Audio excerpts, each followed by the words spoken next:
Angliya Premyer Ligasi o'zgarmoqda va Abduqodir Husanov mana shu o'zgaruvchan sistemaning eng asosiy futbolchilaridan biri.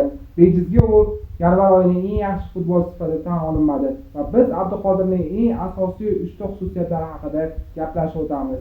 Birinchidan, Abduqodir jismonan baquvvat, u yakka kurashlarda korpusda yaxshi o'ynaydi va kuchidan tashqari uni tezligi ham bor. Stamina Abduqodirda juda yaxshi.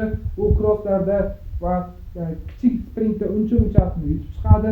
Ikkinchi kачествоsi esa Abduqodirda long ball juda kuchli.